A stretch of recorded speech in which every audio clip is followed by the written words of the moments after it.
Thank you. It's very good to see you all. So there's my first slide. So what I'm going to talk to you today is about the rule of law. So let me just tell you how I became interested in the rule of law. As was mentioned, I spent about 15 years thinking and writing and researching intellectual property rights in various ways.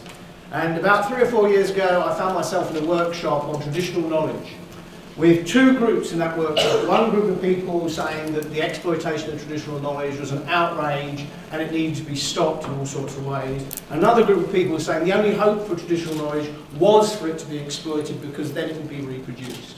And what was interesting about both these groups was, despite they had completely conflicting political positions, they both agreed that their positions would be furthered by the introduction of various legal mechanisms. In other words, they believed in the rule of law. So that was their sort of central belief.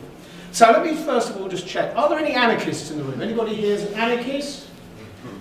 Excellent. Okay, well in that case, I'd just like you to spend a couple of seconds thinking to yourself, if you were asked in the pub to defend the proposition the rule of law is a bad thing, how would you go about that? Can you do it? Can you immediately come up with an idea about why the rule of law is not welcome, is not something that we should use to manage our lives? Just give yourself a couple of seconds, think carefully. Given that none of you are anarchists, I'm going to assume that most of you will have found that proposition actually quite difficult. Now, what's interesting about the proposition that the rule of law is a good thing is that it is widely shared around the world. Here are 4 leaders who've all recently said something in the way of supporting the rule of law. You'll notice I haven't included Donald Trump. And I think your laughter indicates why I might not have done. Mostly across the rulers of our world, the governments, the government leaders, the notion of the rule of law is taken as being a common sense. It's something that is just regarded as being sensible. It's something that we should all agree with. Now, just to give you a suggestion about why that's actually quite widespread, I don't know how many of you saw the trailer for Frost Nixon some years ago. It's a film about the interaction, the engagement between David Frost and President Nixon quite late on in his presidential career, around the time that Watergate was happening. And in that trailer, there's a series of discussions between Frost and Nixon.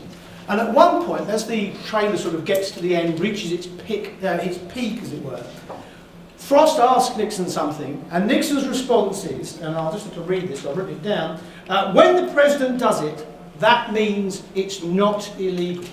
And the way it's presented, and again the same because some people are already laughing, the way it's presented is to say that's actually shocking. And the reason it's shocking is because we all know that the rule of law is preferable to the rule of men. And when I say the rule of men, what I mean is the rule of men and force.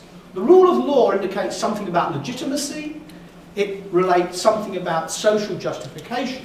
The rule of men is about violence, oppression and force.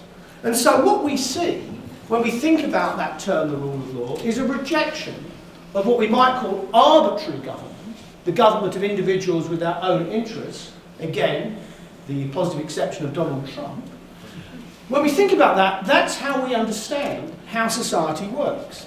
And so, to try and put a bit of flesh on that, what I'm going to suggest to you is actually one of the reasons that we think that is because we can have lots of different views about the rule of law, but we can actually keep them all in mind at the same time, or we can have conversations where it's not necessarily obvious we're talking about different things. And the reason for that is I like to think of the rule of law along a continuum, and at one end, right at one end here, we have the thin rule of law, and right at this other end we have the thick rule of law. And there's a continuum, a line, along which we could perhaps allocate particular places for any particular opinion about the rule of law. Now, right at that thinnest end, that's where you're going to have things like apartheid, you're going to have things like the Third Reich, and these are areas where the law is still enacted, but the outcomes are not really what we regard as just or fair. So, in Nazi regimes, in apartheid regimes, certain members of the population were treated in a way that we would not regard as being strictly justified or perhaps fair or even pleasant. So from that point of view, that's very thin. That's about procedure. You could have legal procedures, but somehow they don't have the sort of content that we might want them to have. Right at the other end, We can move along that line by stuffing more and more into the rule of law, and right at the other end, we have the sort of idea of the rule of law that sees it as being coterminous with, or collecting with, ideas around international human rights, the notions of justice, the notions of fairness. And what we've done in that move from thin to thick is we've introduced all sorts of normative elements around morality and ethics. So the rule of law, when we talk about the rule of law, we can be two people talking about it, one of whom thinks actually it's really just about procedure, and another person thinks it's really about international human rights. But the joy of the joy of the rule of law as a way of thinking enables all of those people to talk together. Now, actually, I think the real thing that is at the centre of this is a desire to see justice, to see fairness. And when we start thinking about the rule of law, one of the things that often becomes clear to us when we're trying to decide, is this something that really is the rule of law against something that perhaps isn't, is whether we think it is just. And I want to finish just by reminding you, if you know this already, but if you don't, introduce you to somebody. This is a historian, a well-known Marxist historian called E.P. Thompson.